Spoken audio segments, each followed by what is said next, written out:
Movies.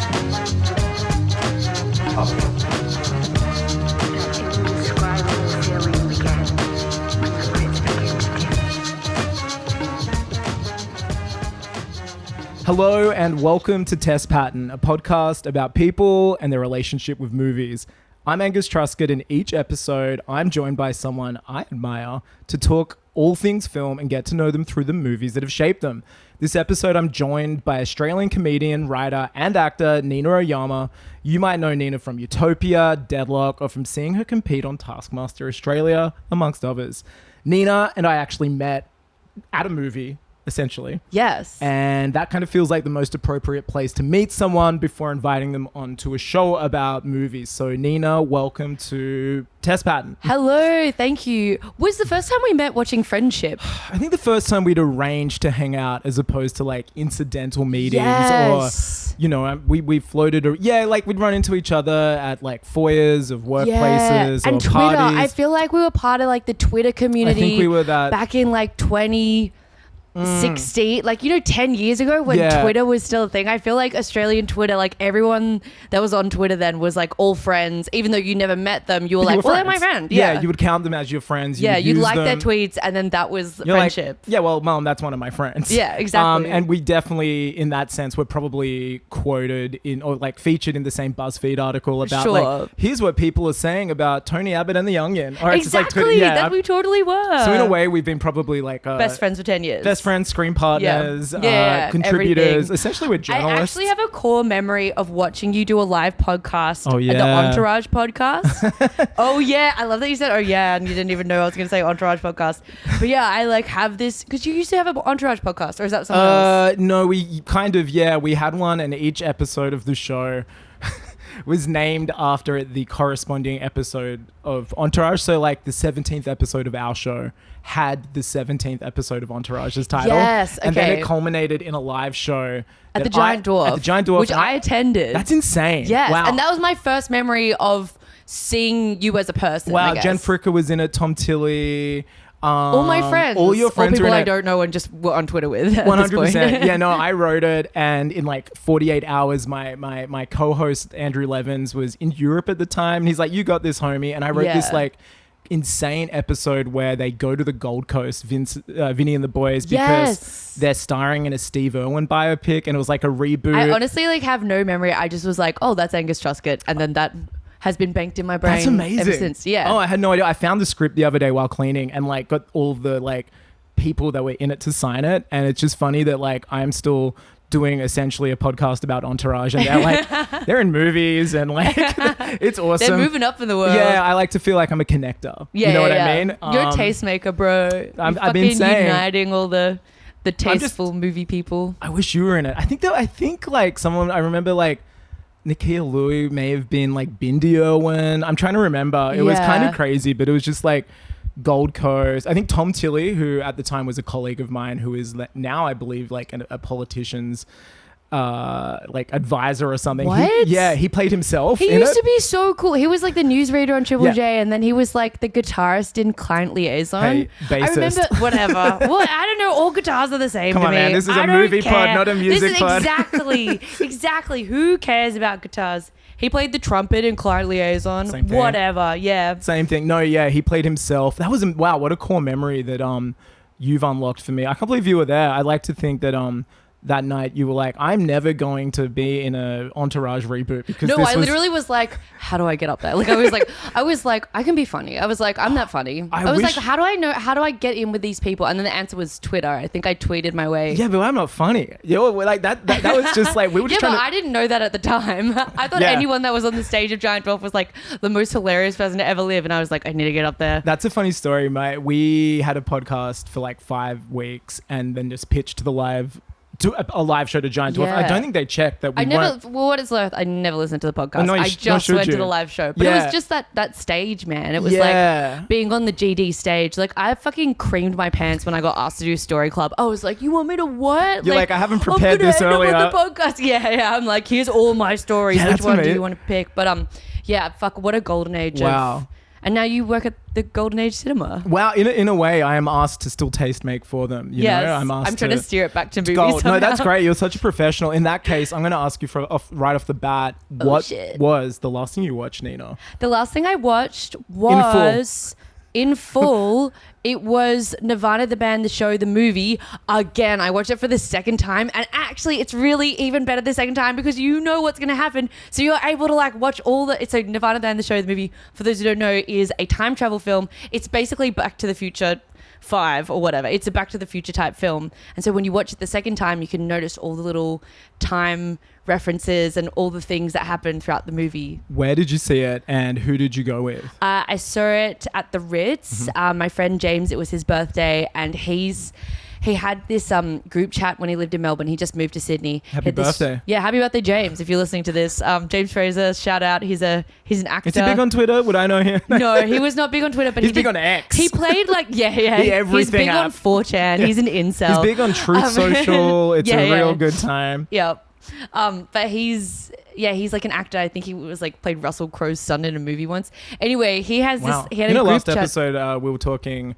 My guest and I were talking about who would be the perfect person to play Russell Crowe's son, and because no one's nailed it yet. And really? maybe they have. I don't know. I've never seen the film, but okay, watch this space. Yeah, watch this space. Right, Get James Fraser on back. next. Yeah. But he had this like movie group chat in Melbourne called Movie Monkeys, where pretty much every Monday or Tuesday he'd just like shoot into the group chat like, I'm seeing this movie at this time. It's cheap tickets, and then it was like an 80-person group chat.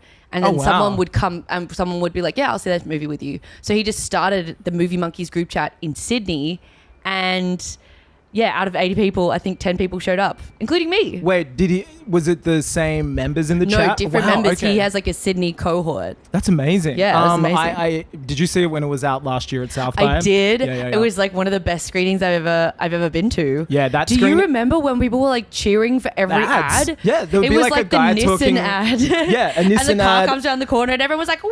There was an ad about like using Slack in the workplace, and people were like, "This is crazy." That was like, I actually saw it again this weekend. No way. I took my dad because my dad I showed him the series years ago. Yeah. My parents are up this weekend, and I was like, "Oh, while you're here, they've extended it." But I did see it at South by. Yes. And I'd seen it a few times before that because I interviewed the guys, and so they sent me a screener. Oh, and like, man. But yeah, I'm a huge fan of Matt and Jay and the show, but it was so weird sitting where we are now, watching it 3 times on a screener here. Yeah. It was great, but I just like was laughing like out loud, but that was something that like I need. This is why we need cinemas. Yeah. That movie is made for cinemas. Completely. And even the like second weekend Sunday, I went to a really small theater on the weekend to see it at like 1 p.m. with my dad, packed. And like, just like the laughs per minute. Yeah. Amazing. It's such a joy to watch. I like love that movie. It's a perfect movie. I want it to kind of become this Rocky horror thing where it's just played where every everyone month. dresses up as. I mean, when we went to the South by Southwest one, people were wearing fedoras. Yeah, ripping their jeans. Yeah, I was like, fuck, who's got a knife? Has anyone got a knife? I want to like stuff. But it was just, I want it to keep playing. I think it's something that should never leave a theater. And as much as I was like, felt very lucky to watch it was actually a different cut too. They changed. Oh, wow. They're still editing it. I heard him on Matt Johnson on a pod this week, and he's like, oh, we've changed some things. So it's kind of like the life of Pablo, I guess. They're just constantly evolving it. But it was cool to see the screener version had like different jokes, same beats, but different takes and different like punchlines, but they all wound up in the same place. But it was kind of, I just was like, oh, it's cool. It kind of feels like a longer episode, but then seeing it in that packed room. Oh, it's I was like, the best. Oh, you got to see this shit with people, man. Yeah. I'm so glad you liked it. Oh, both times it was like a super active cinema. Like the laughs hit really hard, and I don't know. They're just it's just such a funny, like. How do you explain it to someone? You know what I mean? It's like Back to the Future, but for 2008 to guys like 2026. Me, essentially. But it's like a dirty millennial Back to the Future. What? That's it. Like also them going back to 2008 and just like it's like the Black Eyed Peas, like Hangover, that Entourage uses the play at the R Golden. Yeah, it's just like that screen that play that we wrote for that should have been one of the giveaways because I'm certain that wouldn't fly now. Yeah, no. The production that we did. None of like yeah. There's just like so many things that people that were in the main culture in 2008 that you just like holy the Dark shit. Knight poster. That Hangover joke just like kills every time. As being so like the penny drop moment. Just hearing the paging doctor, you're just like that. Yeah, that it's insane. Yeah. Are you a big rewatcher? Or no, not really. So is that a rare thing for you to like go and watch something again, especially while it's on at the cinema? Oh, absolutely. Unless it's good. Like I think I saw The Substance twice. Mm-hmm. It's like if it's a movie I want to watch with someone else to show them, then I'll go twice. Mm-hmm, mm-hmm. And so I feel like you go first, kind of like the Laika, the dog that went to space. Yeah, except you come much. back and then you're I don't stay in the movie theater forever. They don't die out there, you know. No, they're a great place to go. Yeah, I know. I'd love to die at the IMAX. What movie would you like to die in? Just one of the avatars, I think. I want to be like on some sort of gummy and think that like I'm in it. And, Just when my heart gives, I don't know. Maybe when they connect into something and my spirit transfers into the screen. I think I'd like to die during a rom-com when they get back together at the end and it's like the grand gesture and it's like the really like tearful, the bit where you're like crying, like the bit in like Bridget Jones's Diary where like Colin Firth like finally like professing his love for her. Or when she rocks up again. He's like, they like you just the way you are, and you're like, Notting oh Hill. my god, yeah, I'm just a girl. Yeah. Yeah. Exactly like that point. Or because is that You've Got Nirvana Mail. For you, not the band, the show, but like perfection. Yeah. That is absolutely like I think that's like I love crying and I love my favorite thing is like deep weep in like a movie theater. Wow. Like is it just like going cathartic? Or I think so because it's just like sometimes you just need to cry but like you don't have anything to like cry about, and so then you like go into the theater and then it's like here's this amazing story, and then you like and you like get out all this like pent up energy, and then you like leave the theater and you're like clean, you're like wow, like, so it's like a therapy but like you're not sharing your talking. secrets. You're kind of using them. Did you ever watch stuff knowingly? Yes. I'm gonna cry? Yeah, fully. Do you have like something you watch over and over to do that? Yes, I have 3. Wow. One is, it's because I usually do it on planes, and usually these 3 are on planes. One is, don't laugh, The Greatest Showman. I don't know I've why. only watched that over somebody's shoulder on a plane. Really? I've it's never not heard as it. good as if you I've listen never to the heard music. it, and I was just like, oh, Zach. Oh, that's what Zach. It's there's literally Zendaya. the best movie ever. It's like so fun. It's like deeply problematic, and it's Should like, I watch it on a plane though? I think you should watch it on your TV. Really? Like sober. Okay, No, maybe I'm I'll watch kidding. it tonight. You should. I watch every movie sober. But it's like it's so good. It's so well put together, and it's just like an iconic film. But it's like, I don't know how to describe it, but it's like it has a lot of really sad moments, and then it's like that's accompanied by like sad music that's like sung by like a child or like a heartbroken woman or a heartbroken troupe of disabled people that have been used as a freak show in the 1920s. What's the Hugh Jackman's character's name that it's based on? P.T. Barnum. So he was putting on The Greatest Show by like collecting a ragtag team disabled of people. Disabled basically. People. Wow. And it's a really problematic, but the songs are like really, really good. The songs are like, it's probably like one of my favorite movie musicals. So we've got Zac Efron, there's Zendaya. And there's like so much political they fit so much in. I think like my favorite thing about it is it's like the story is in the music rather than like, usually you'll see a movie musical and they'll like declare their intention in the music, but then they won't do the action of the story. Sure, they'll be like, I'm thinking this about Aladdin, Jasmine's thinking this, but our dialogue he's like, won't... I can show you the world, I can do all this stuff, but he doesn't actually like do it. He doesn't do that. Oh, hello, yeah, this little is crazy. cat. Sorry, my cat Rio is investigating Nina's hair. My hair. It's because we have the same hair color. Yeah, no, it's true. We're brothers. Yeah. But I think it's like there's so much. I don't know. I really like The Greatest Showman. I've like forced people. I've seen it like 5 or 6 times. And you will put it on specifically to cry? To cry and to just feel. The other one would be like... This is a great answer. Thank you. Oh, thank you. Well, I think it's like musicals. The other one is going to be A Star Is Born. Okay. Which version?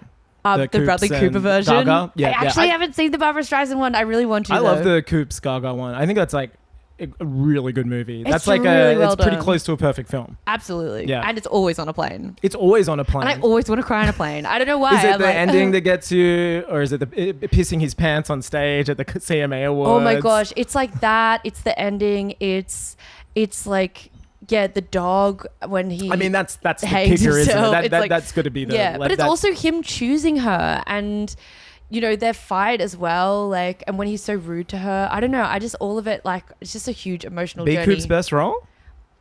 B Coop potentially. Potentially, it's between that or Wedding Crashers. I He was think. in Wedding Crashers. Yeah, he plays like the jock who is trying to bang the one that almost Rachel McAdams. Rachel McAdams. And he's like a jock, and he's like really rude, and Oh, he'd they be give him so good as diarrhea. that. I think like it's basically the same as Star Is Born, just a different orifice. Oh and, my gosh, I a can't different wait. leaking. Yeah, Yeah, yeah. sick. But no, Okay. Star Is Born is great. What's the third one? Eternal Sunshine of the Spotless Oh, Mind. okay, yeah, I get that. Like that, duh. Yeah, You duh, know, just yeah. like that's the saddest shit Yeah, ever. I mean that's just one of the great. That is like one piece of I think what I will brand as like peak millennial art that has just aged the best, and it's not something like the New Girl. Sorry for any fans of the New Girls, where it's just, there's a bit of cultural cringe where it's a bit like, oh, I'm so kooky. Like it's kooky without being. It's not like performative kookiness. Yeah, I guess, are you talking about like Manic Pixie Dream Girl representation? Is that sort I of think where you're going? exactly. You said it far more astutely, and that is why you write and direct things. No, yeah, I think it is a good example of that because Kate Winslet's character has like so much depth, as much, perhaps as like more so than Joel, like Jim Carrey's character, I think. Yeah, but I also just think like universally, like everyone's been through a heartbreak and they wish like they never met that person, Yeah, right? it's like having a big night out, drinking and forgetting about it until the hangover wears off. But this is like... Yeah, exactly. And there's like a tiger and a baby and like, how did we get here? And you're like, what's this tattoo? Yeah, paging doctor. Man, No, I was in kidding. the Entourage screenplay again. No, they're great choices. As a kid, I was a real sicko. I would put on the last 20 minutes of E.T. while my parents were doing something else or while they were out and just watch the ending to make myself cry because I liked how it felt. You like to cry? Yeah, Is no, that like how you jerked off? Is that like, you know? Well, I was 3, so Okay, I think sorry. I think I was completely unaware and incapable even of that act. But I just remember being a kid before school, like... You were like, ever since I was a little boy, I wanted to be depressed. Yeah, you know? I just You're liked like, the way it felt. And I think that's similar to like the Greatest Showman thing. Like I really liked... Maybe it was some form of like primal screaming therapy without knowing what it was. Yeah. And I would just weep and cry. And when he went away to his planet, even though I was happy, I could sense that it was still sad because that beautiful moment they shared, that small time on Earth, I was destroyed. Yeah. But I know exactly what you mean by putting something on to cry. And I haven't watched E.T. for like so long because I'm scared what it would do to me now. Have you seen Hamnet? Yes. That was a putting on to cry movie for me. See, I felt like a robot because I was like, it didn't affect me. Really? I know. I felt... Kid death doesn't affect you? That's so brutal. I kind of see it every day for like a lack of... like, unfortunately, it's almost desensitized. Wait, do you because, see it every day? Well, I mean, do you just like... work at like a hospital? Like what's going on No, I just there? mean like we see... It's very common in today's news and every day. I don't know. It kind of... Not to be alarmist or like trying to be like edgy, but I was like... I don't know. It's something that's quite common. Like we just see sadly kids dying all the time because of what's happening in the world. I guess so. I don't know. I don't know what it was. I was also like, I think the thing that destroyed it for me, I'm like, wait, you're telling me William Shakespeare's wife has no idea how plays work?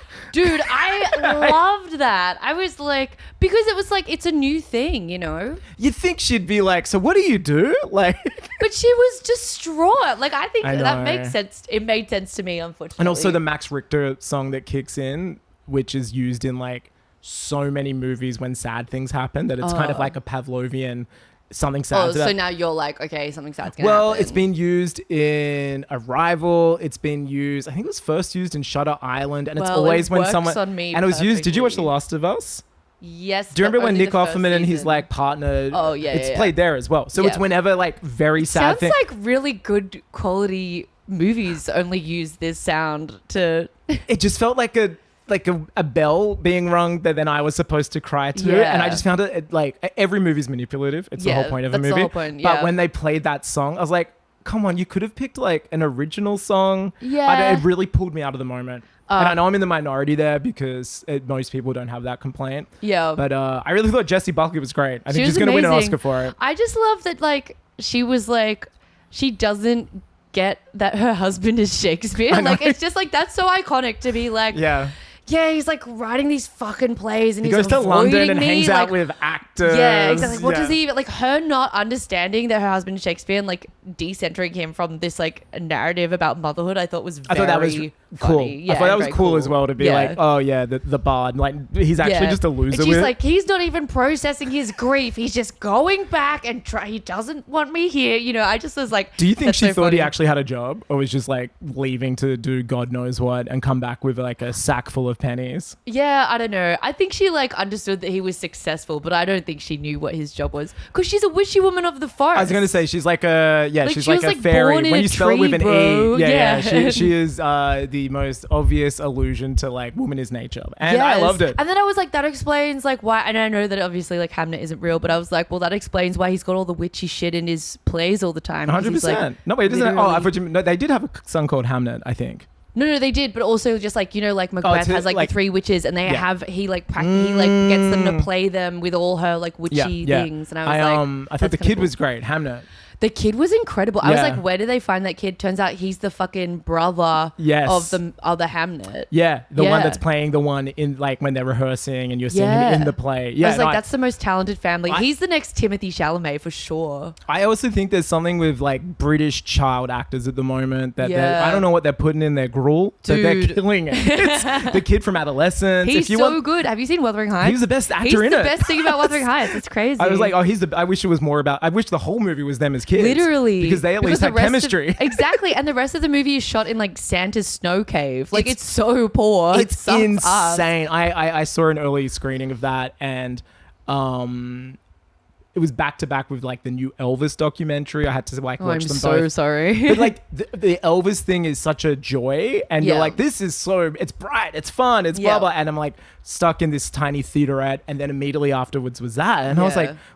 like, I was like, well, this is the worst, and I was Yeah. trying to give it the benefit of the doubt for so long, Yeah. but I could not get into Wuthering Heights. Nah. It just wasn't for me. I think it's Emerald Fennell is just not for me. I think it's the for fake people edginess. who've been on Instagram too much because her other films aren't so bad. Like I think she suffers from like third act syndrome, which is where like it's really good and then the third act hits and you're like, what the hell? Like what's You're like, going there's on? an hour left. You're just like, why would that character wouldn't make that choice? Like, what do you set this all up Yeah. and then like now you've like somehow fucked up tipping the dominoes? Don't you think some films that it's like you line up everything else and you're like you want to flick over the domino thing and have it like Yeah, spin you want it to be out. beautiful and You want to be satisfying. beautiful and you want it to the make sense and ASMR-ness of the dominoes hitting. Exactly. Like Yeah, you yeah, just yeah, want yeah, that yeah. like feeling of a story that is earned. And I feel like Emerald Fennell does this thing where she like lines up the dominoes in this really cool shape and then she flicks it and then they just like sputter to a stop and there's It like spells two the word dominoes. like come or Yeah, something. or, exactly. like, It's like, cunt. man, yeah. Yeah, no, because she like the production design in that movie is amazing. I It think is, but then it looks also gorgeous. kind of looks like Santa's snow cave. Like it kind of looks shit. Like Yeah. it should be beautiful, but it just kind of looks like everything is like the Instagram Do you know what? activation. Like literally everything looks like it should have people in there taking selfies.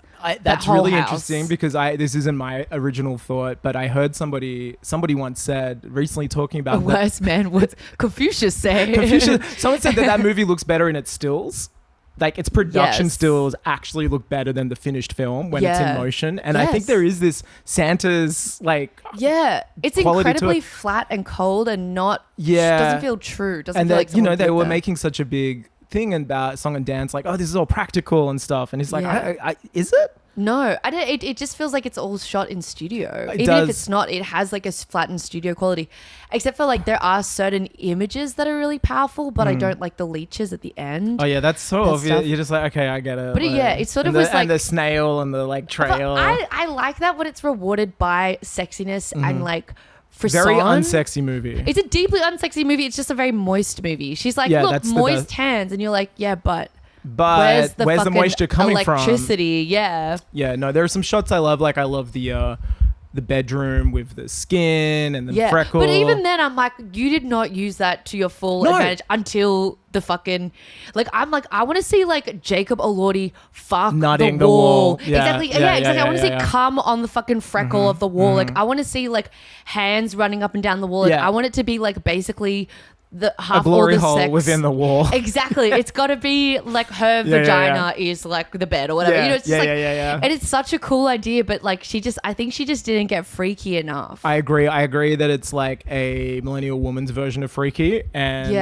like somebody I think it's a Gen Z version of freaky. Oh, because Gen Z are like sexless, right? Yeah, I think millennial women are freaks. Sorry. That's fine. You can say whatever you want on this. No. I feel like Gen Z people are more like, oh, like, there's too much sex in films, you know. Yeah, that's such a piss. Like, there's not enough. What are you talking about? I found them too to like have absolutely horrible chemistry. And you know, there is a part of me that I love the fact that Margot Robbie produced it and kind of did the traditional thing that if a male producer, like say Robert Downey Jr. produces all the films he's in and will cast himself as somebody younger and give himself a younger even partner. And I kind of love that happened. Like, I'm not mad that she is 35, 36 and playing an 18-year-old.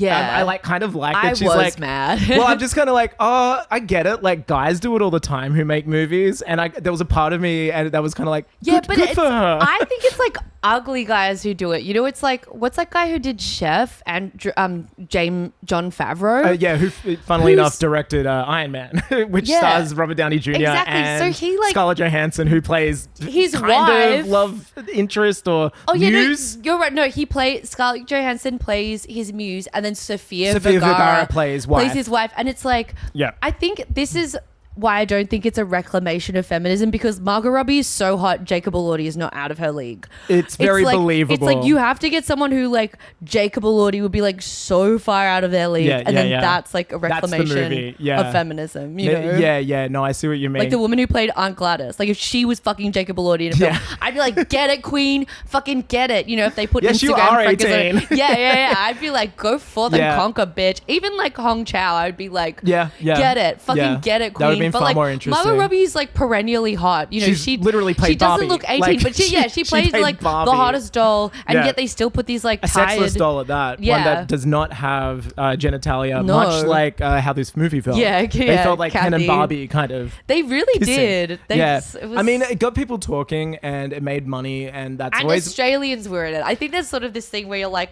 Wuthering Heights in Queensland. I mean, it was a very Queensland movie. I dare say it was a very Queensland. It was Queensland to its core. It was schoolies. And I mean that as a slur. Yeah, it was straight up schoolies. It was schoolies in the moors instead of Cavill Avenue or whatever it is. Literally. So you saw that obviously at a cinema. Were there people crying in that? Because there were some people crying in the one I saw. I don't think so. Do you remember the first movie you saw in cinemas? Like, do you have or not the first, but what's the earliest memory you have of being in a cinema? Is it like with a family or friend? It was James and the Giant Peach. Oh, great choice. And I remember being so terrified. I mean, that's a freaky movie. It's a freaky movie, and I had nightmares for ages afterwards. And I think my mum thought I would be fine because I was a very good reader when I was a kid. Like I had a really high reading age, but I think visually there were things in books that didn't scare me that much that once I watched them in a movie form would destroy my psyche for like years and years. That's amazing. Yeah. Had you read the book too at that point as a kid? I mean, as a kid that reads, you kind of have to read every Roald Dahl book. Completely. But I think it's like there's a different part of your imagination that is exercised compared to when it's shown to you, because you can imagine stuff within the safety of your own brain. But once it's shown to you in like a tangible form, it's like, oh, it's real. So how old were you? Like quite young? I reckon I was like 4 or 5. That is young. And I literally was like, I never want to go to the movies again. Like I was just like, fuck this shit. Yeah, fully. Do you remember I remember one of my earliest memories is seeing Bambi was the first movie I saw. Wow. Not when it came out. I'm not that old, but like a re-release in the 80s. And I just remember my parents being like, we're going to the movies, and like them trying to explain what we were going to and how foreign the concept was. I was like 4 or something as well. And I'm like, what do you mean there's pictures and on the wall? And but you didn't have like TV or something? I did, and I just guess I was like, well, why aren't we watching it here? It was very, very strange to be this private thing I did at home, especially when they went home to make myself cry. But then they were like, we're going to sit in a space You're like, of strangers. you can cry in a group of people. Yeah, I was kind of like the end of Hamnet. I just went to the screen and was like, why is E.T. leaving? Why is it? So yeah, that's why I can never watch E.T. again. If that was when you were young, do you remember like the earliest movie? I don't know if you even had one, but did you have something that you were obsessed with that you just watched at home over and over? Yes. Not the ones to make you cry, maybe something else, or when you were younger? When I was younger, there was a few, because my dad's Japanese, so we had all of like Miyazaki stuff. So you were like ahead of the curve. Yeah, I was like fucking way before it got colonized by people like me. Yeah, like, yeah. Well, it's actually Well, like I used to have this song that like haunted my memory since I was a kid. And I always thought like, I was like, I know it's from some random Japanese movie. And then like 5 years ago, I watched Nausea, Valley of the Wind. And I was like, it's that fucking little, it's like, na, na, yeah, na, yeah. na, na, I know the na, one. I na. watched that recently. It's so creepy. And like that would play in my head like for no reason at random times of my life, like throughout my whole life. What and a core I just memory. never knew where it was from. And then I was like, oh, it's from, I That's so watched cool. it. So your dad would have had to have that on like VHS maybe? Yeah, and we had to watch it in Japanese with subtitles because I think it was like my parents, they weren't, good at teaching me Japanese and I'm not fluent in it. But what they could do was make me watch My Neighbor Totoro, which was like, I think that was like my comfort movie as a child. The other movie I was going to say, which is not a movie because it's not cinema, but it was Cats, the musical. Oh, like the taping version of the musical. The one in like Broadway maybe. At Broadway. Yeah. So I would just like watch that and then I would like crawl around the room like I was a cat. Which and then did you take a liking to any of the particular cats in it? Did you see yourself as a like Mr. Oh my Mistopheles? gosh, I think I was just like low-key really horny for every cat because like it's just such a horny, very horny. Like there's like a fucking jock cat that's like got a really broad what's his name? Rum Tum Tugger. Well, of course. When I think jock, I think Rum Tum Tugger. And he's like a badass. He's like, if you put me in a flat, I'd rather be in a house. Is that Jason If you give Derulo me a in the live rat, action? I'd rather eat a mouse. Yes. Yeah, it's Jason And he's Derulo. just like so naughty. And then there's like the sort of, I don't know, it was something about like their bodies and like their tails. And then they would like do heaps of gymnastics. And so like, because I kept like flipping around the room watching cats and crawling around the room, my mom was like, okay, I'll enroll you in gymnastics and dance. And my dream was to be a cat. So did that lead, would you then go on to, I guess watching Cats so young and having such an effect on you physically. Yeah. Were you like, I was like, I'm horny. I want to roll around on the ground. And I want attention for doing a flip. Like that was. Did you realize then that does that make a lot of sense that what you do now because of Cats? It's like my first foray into like trying to get attention, I think. So when was the first time you were on stage? I mean, I guess you can include dancing and stuff, but I mean, when was the first time? And did it feel good? Because I hate being on stage. Oh, really? No, I've loved it for a long time. And I've loved being really good at stuff. Like, and I think I was just naturally very good at gymnastics. And so I loved doing this thing. It was called the gymnastics display, where you would show off all your gymnastics moves, but the gymnastics teachers would choreograph a dance to a pop song. Oh, and so okay. at the end of the year, every single year group would get up and do their dance to a pop song, and then they'd get to do like flips and like crazy stuff. And how old were you the first time you did it? How old was I? I reckon I was like, I don't know, maybe 6 or 7. Amazing. And I was just like, I got the fucking bug. Like I was like, I need that this. rush? Were you like, well, I need more of this? Yeah, okay. absolutely. And then when you do comps as well, like have to do this, like you have to have flair. And like I usually placed on the floor, which is like the one where you have to do a dance to the music. When did that then become I want to write things that isn't dancing or dance performance? When did it become I want to perform and be an actor or tell jokes? Like, well, I think it became, I used to watch CollegeHumor.com and formative dude, stuff. so formative. Yeah. Like basically I broke my I got a knee reconstruction one summer because I like was dancing when I was like 16 and I like fucked up my knee. You're watching Cats at home. I was. And I was like, yeah. And they were like, it's too old for you. Can't You're too do old this for anymore. that. Yeah, you're 16. What do you think? But I popped my knee and then I had to get a reconstruction, and that's so young for a knee reconstruction. Look, I think it's just I just come from a family of people with terrible knees. Oh, okay. They were all like, "It's coming for you." Like from a young age, my whole family was like, "It's coming for you." Okay, Go I skiing, did break my it's coming back for when you. I was 18. Whoa, that's crazy. And my dad had the same thing, so I kind of get it. I get this kind of like hereditary, bone crushing thing. Yeah. And then you get it fixed, and then you're fine. Yeah. But basically, and you get a cool scar. You get a cool scar. You get a sick scar. Missy Higgins, leave me with a scar. Oh wow, yeah. damn, Beautiful. deep deep cut, like the knee bisexual surgery. anthem. Yeah. Yeah. But anyway, I like was lying down for 3 months and I had like an iPod Nano. Yes. And because you know with like iPods, you plug them into the computer and the computer just loads everything on iTunes onto your iPod. Like it doesn't matter. You can't really choose. Like it just kind It's of just whatever's on it's there. like whatever's on there. It Yeah. all goes onto the iPod. And so my brother had like subscribed to CollegeHumor's The video podcast, maybe. podcast. The vodcast, if you will. The vodcast. Wow, that's a fucking deep cut throwback. Oh, and yeah. so I just like watched Bring it back, every I say. single video on the vodcast. I watched like over a summer, and it was stuff with like Donald Glover doing stand up, like Chelsea Peretti doing stand up, like Zach Kreger, the whitest kids you know, doing sketches, like people that have gone on now to become like huge careers, huge Grammy Award famous winners, people. Academy Award nominated. Yeah, film. like weapons, man. Yeah, but yeah. it's like from a young age, I was like watching these people, and my favorite thing to watch was called Hardly Working, which is the college humor people hanging out to each other and sketches they make in their office when they're supposed to be working, but instead they're making sketches. They're And, like, so crazy, trying to make each other laugh, and they're all type friends. thing. Yes, and Yeah, I was sure. like, I want to do that.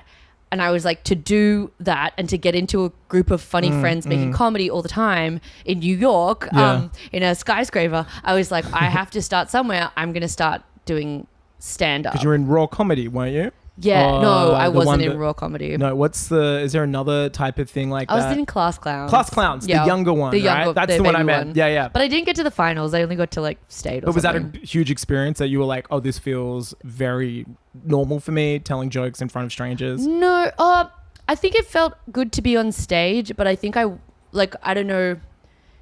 Yeah, I still don't know if I'm, no, I know that I'm funny, but like, I don't know if I'm like cut out for it sometimes, you know? Like for the stand-up part of it? Yeah, or, yeah. Okay, wow. Is it just like a completely I mean, it's obviously very, very different to writing and I guess like acting in front of like a crew or on a set. Yeah. But it is kind of like this primordial version of it, I almost imagine. I You know what I guess mean? so, Like it but it's hasn't changed for like thousands, like No, I so guess it long. It's hasn't. just like person on stage, joke. Yeah. Or performance. And it's so, there is this like medievalness to it that Yeah. it feels, you know, might get booed or you might get cheered. Like it does, to me it because it always doesn't feels... require any theatrics. It's just you and a microphone. So it's like you're naked on stage or something. But it's like, yeah, I think It's it's, kind of up to you. Like there's Yeah. no real scene partners. There's no No. real director. but it's great like- because if you do good, that's all you, baby. And then if you do bad, that's all you. You're a massive fuck up. Like it's the highs are high and the lows are crushing. You name dropped a bunch of people earlier. I guess we can call them CollegeHumor alumni. Yes.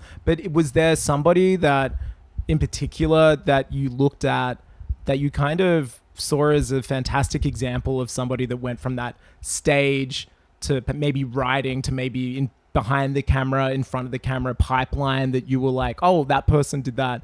I find that Yes. really encouraging or very inspiring. I would like a career like XYZ. Not particularly, but I will shout out Sarah Snyder was Mm-hmm. the only girl in CollegeHumor, and basically every sketch, it was just like her getting harassed by like a different cast member, and that was comedy, which at the time I thought was very funny, and probably it probably still holds up some of it. Yeah. But she was in front of the camera, and she was like the girl because Okay. there could only ever be one girl. Well, at of that course. time. Even that was pushing it. back then. One girl. It was crazy. One girl per I know vodcast. they introduced two girls into CollegeHumor, and I was like, whoa. Yeah, no, my 2008 standards can't Yeah, handle this. This they is can't- disgusting. They can't hack it. But she basically went on to write for SNL. Then she went and created the other two. Oh, great show. Yeah, I love the other two. And I Yeah. I don't know. I love her, and I'm like obviously like the Is other she in two it, or is she just more like no, writer, she's creator, just behind the showrunner? scenes. But Yeah, she went. right. That was her legacy, and I think that's sort of. I mean, like obviously I couldn't know now that I would still. Like it's interesting, like watching those names pop up now because I think some people like. There's just everyone's doing all different stuff now. But yeah, her name I just remember being like, oh, that's Sarah Snyder, who used to be like the star of the amazing. show, and now she's like fully behind the scenes. I think she had was the EP on Friendship. Like she works a lot Which is with the movie that we met went to, at. which Yeah, I think is a very exactly. fitting movie. Yeah, friendship. well, sort of. Well, yeah, we haven't got to. Maybe this is the moment where. Yeah. But no. Oh wow, I didn't know give she you my EP'd that. And golden now gun. I remember afterwards you saying, "Oh, that's EP'd by." I remember this. Oh, really? Yeah, I remember you actually oh my gosh, pointing that out Of course to I me. did. What a fucking nerd. No, but I was also like, "Ooh, Conor O'Malley." Like, I love Conor O'Malley. Yeah, I'm actually like Conor O'Malley on YouTube. I actually remember his Vines, like mansplaining to the entire cinema. I really liked Conor O'Malley's Vine. You actually can look at them all on YouTube as a compilation. Okay, can you? It's actually a really cool thing to do, try to great, impress a girl. You just like, watch this 12-minute watch this supercut. fucking psycho be crazy. Yell at people from cars. It's great. It actually is Him great. doing an interpretive dance to like the NCIS like theme song is one of the funniest things. Anyway. I mean, the Vine compilation of Conor O'Malley is one of the that should be sent to space in a rocket. Oh, like, yeah, for us for to sure. be like, please don't hurt us. We have people like this here. Yeah. Or please, like, you will be able to hurt us because look at this fucking psycho nerd. I don't know. Now, while you and I guess, thankfully didn't see ourselves in the movie Friendship, for better or for worse, like looking back at us, has there ever been somebody in a film that you purposely maybe took some fashion tips or style inspo from that you're like, damn, I love the way that looks on that person, and you were like, I'm gonna did you get the Amelie flick? Did you? No, I didn't get the Amelie flick. My style icon was Emma Roberts from Wild Child. Oh, okay, great. And she had these like wedges that she wore when she jumped off the infinity pool in the cold open. And sorry, do you know Wild Child? No, I do. Okay, it's like one of those like Centrinians, like iconic sort of when teen films were really fun. Yeah, back when they made them. Yeah, back exactly. When they had, like, and they actors all in had them. the same three British actors. It was like the woman who used to be Elon Musk's wife, Yeah. Felicity. Yeah. I forget her Blah surname, blah. but I know who you mean. One of them was called Samantha someone who always played. She had really long legs and blonde hair, and she always played the mean girl. And it was just like there was like three actors, and Juno Temple, who is now in Hollywood doing great things. Ted Lasso, etc. Yeah. But that's so funny. It was like those four actors were in every single fucking film, and then they would just get like a new American actor to be like, oh my god, outcast crazy who American. comes to- Yeah. That's- And so Emma Roberts was one in Wild Child where she was like this crazy American who gets sent to a very conservative British boarding school. That's so funny. Yeah, and you're her like, damn. style, I was like, she's the fucking goat, dude. Did you stop at the shoes, or did you do it all? Well, look, I'm within my means, like honestly. Have you followed the career of Emma Roberts with a close eye after that? Not really. I'm not really a Ryan Murphy head. I'm sorry. I think Ryan Murphy is actually like the devil. Yeah, I think he might be. I really take umbrage with Ryan Murphy and his team of play. I actually, I think there's a dark kind of spiritual sinisterness to what spiritually it's quite sinister. Yeah, but I'm I not love sure Glee. why. I will stand up for Glee. Okay, well, you know what? Things were better back then. Yeah. There's a Emma Roberts movie that I am yet to watch that I need to, and I've got to watch it. Maybe it's the next movie we watch. It's I think it's called Little Italy, and it's like one of the 100th remakes retelling of Romeo and Juliet, but it's in modern day. Okay. And it is Emma Roberts' family runs a pizza shop on a corner in like New York. Amazing. And across the road there is the competition run by Hayden Christensen's Italian family. Oh, shit. And they're star-crossed lovers. That's amazing. Are either of them Italian? Absolutely. Well, I think, is Emma Roberts, I don't know. I know that her dad plays an Italian gangster in The Dark Knight. But again, he might be pie-facing or like meatball-facing in that. I guess you can pretend to be Italian. Like Rashida Jones is black and pretended to be Italian. That's right, in on The Office, right? So, yeah. And her dad's Quincy Jones. Yeah. Did you hear him see the Jabuki Young White tweet where he was like, oh yeah, black people and Italian are like interchangeable, and then he like gave all these like references. No, but and then people would be like, dude, you're black, and he's like, no, I'm Italian. I'm actually like Italian. Milan. Sorry. I've got to watch it. The trailer shows a scene that is previews a scene that I'm like, well, that's must watch. There is a mix up, I believe, with dried weed and oregano, and they have accidentally cooked pizza with weed and make like nonna high. Oh my gosh, and that sounds awesome. I need to watch this. I need to smoke a blunt with that bitch. I need to eat a pie with that bitch. But no, Emma Roberts is really, I think she is never left this kind of certain bracket that her. Yeah, she's in like the Kia asylum of actors. I was about to use that word, and I was like, I don't know if, and we're like, no, I'm glad we went there. She's and I kind of love that. Yeah, good for her. Yeah. But I think it's also because her reputation, she has a bad reputation. Well, I think she is what I've heard. had really bad reputation Yeah. with like an ex-boyfriend that I think she Yeah, like yeah. beat him up or something. I don't know, but it was dark energy there. Well, the Ryan Murphy curse. Ryan Murphy curse. You know what I mean? Yeah. Is there a movie that you came to late that you heard a lot of people saying like, damn, this movie rocks. You've got to check it out. Maybe that even turned you off wanting to watch it, but when you watched it, you were like, oh, okay, the people were right. This thing rules. I think The Godfather. Yeah, right. Because everyone was like, The Godfather. Like, every annoying man is like, The Godfather. After they and show you the Conor O'Malley Vine Yeah, compilation, yeah. they're then, okay, we've Yeah, primed after you like go into their dorm and there's like a Fight Club poster and they're like, The Godfather. Scarface. And it's like parodied in like so many, like it's now this like self-referential joke. See, I thought I watched it when I was in my mid-20s. Yeah. Because I'd consumed it via osmosis, via The Simpsons mainly. Like I'd seen Yes. basically the whole trilogy via like 12 seasons of The Simpsons. Yeah. Was that what it was like for you? Sort, just it seeing was it just reference after culturally, reference. yeah. Like, I made him an offer, you Yep. could not The refuse. horse's Whatever. head. You come to me on the day of my daughter's wedding, whatever. Like that stuff. It was really gratifying Yeah. to Like see it. the Leo And pointing at the screen. the train running through the background of Michael Corleone when he's like making a decision, and you just hear the sounds of a train. Is like, fuck, it's so good. And how late did you come to that, or like when did you Literally watch it? last year. Oh wow! And it Like- was like it hit. And I was like, this movie freaking rules. Yeah, well, I was in Italy. Oh, I mean, say no And more. I remember went- when you went there. I remember when you were in Yeah, Italy. yeah, and I went to a wedding in Tuscany. How dare you on the day And of the their daughter's day of wedding? yeah. It was, but it was basically my partner. He was a wedding celebrant for this wedding, and he didn't speak Italian, but like they'd asked. He's not a real celebrant. He just like sort of did the formalities. I think they were already married, maybe, or they were going to get married in the future. But anyway, he did the formalities, and there was all this like sort of kerfuffle because like the bride's godfather was going to be there, and the godfather had to give a speech, and I was just like, I don't know, he's like a godfather. What? Like I don't understand like why he has to. And then we watched The Godfather, and we were like, oh, he was her godfather. Like we just like didn't understand That's really like funny. why this guy was so important. We're like, he's just Innocent a fucking you. guy. Like he's just a godparent. Like we were just we're like, no. He was the godfather. And like Adam was like, I'm glad I like didn't fuck with Glad I him. did my research. Yeah, and watched yeah. Did you watch the second one? I haven't yet. That one, I actually. Do you know much about it? No. Oh, it's awesome. I think it might be better than the first. Oh shit. Okay. Yeah. Well, I gotta It's do crazy. Okay, have you ever stayed at like an Airbnb and you've kind of been forced to watch something, or someone else's house, maybe it's relatives, based on a very limited offering in a physical collection? Like not stream, maybe streaming's not available, maybe it's pre-streaming. You know, have you ever like been like, fuck, there's nothing to do, the weather's dog shit, and you throw something on and it might not No. be what you wanted, but or something you would never have chosen before, but you're like, damn, this slaps. I don't think so. Is that bad? I don't I think. don't know. That's I like that's just- not bad at all.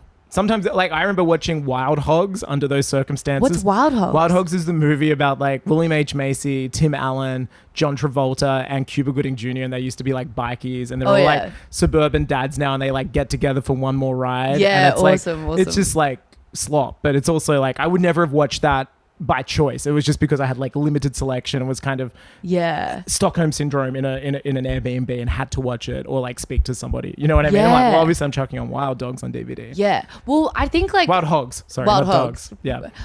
The equivalent of that, I think, for me would be turning on the TV and like on Seven Mates. Yeah. And there's like, because I do a lot of like touring with stand up and stuff, and so you just like end up alone in a hotel and you like flick on the TV and you're like, whatever happens, happens. And I feel like you get to watch like old comedy movies. Like I feel like I Yeah. watch Step Brothers I that mean, way. worst things to watch. Yeah, while absolutely. alone. Yeah, maybe the perfect 90-minute movie. I'm yet to deliver my official verdict, but Step Brothers might be it. Yeah. I think. Have you had the opposite of what I was saying earlier, where you came to something late and you're like, damn, this slaps? Is there like a movie that you actually never understood the hype around, no matter how many times you watched it? Or you're like, I don't know what the fuck people are talking about. This movie is ass. This is cheeks.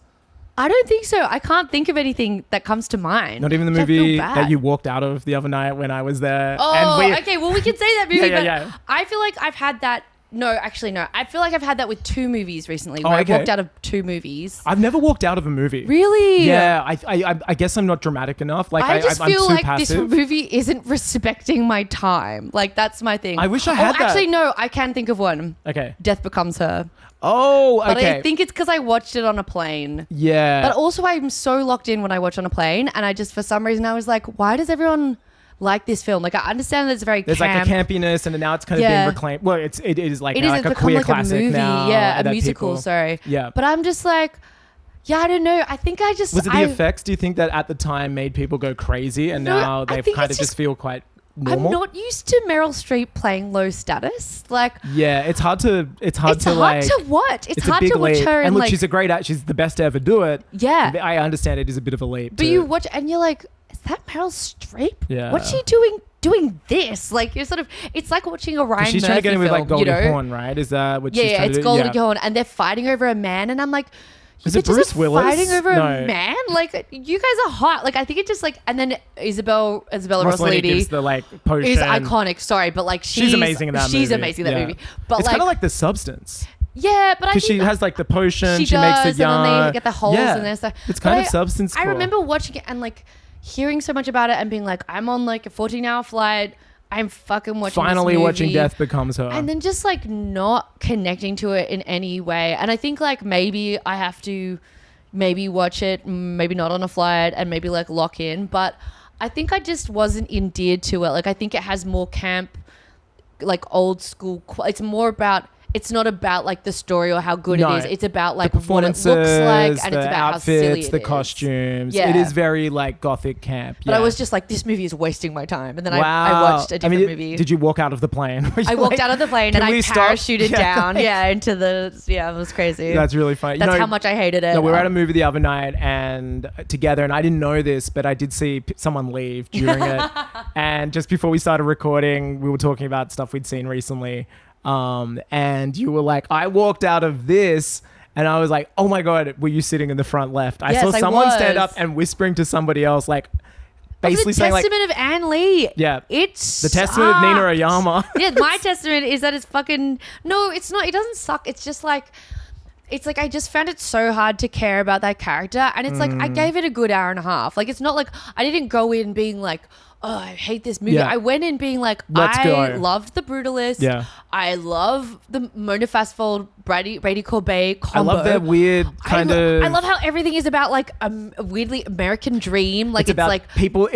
This is like a B-side to that movie. You know what I mean? Like it's the flip It's side like of the another record. version of yeah. it. But I didn't know who Anne Lee was. I thought I it didn't might be a either. witchcraft story. And I was like, this is a woman that's just like never had an orgasm and she's angry about it and she never wants anyone to have sex again. I also found it was kind of, thematically, you could pair it if you're in a night of wanting to feel terrible with Hamnet. I did find a lot in common with kind of this, No. but just two different How sides of how dare people you. deal with like women who have suffer loss. Yeah. And what they choose to do to deal with that. And sometimes you can go watch your silly husbands play in London, Yeah. or sometimes you can start a cult and make no one have sex. And I kind of found it was just, almost like a path you choose. I mean, I almost want to watch it again to make sure like I wasn't on one because I really hated it. Like, and the person I was with, my friend Molly, I was like, hey, like, what do you think of this film? And she's like, oh, and I was like, I don't like it and I want to leave. And she was like, I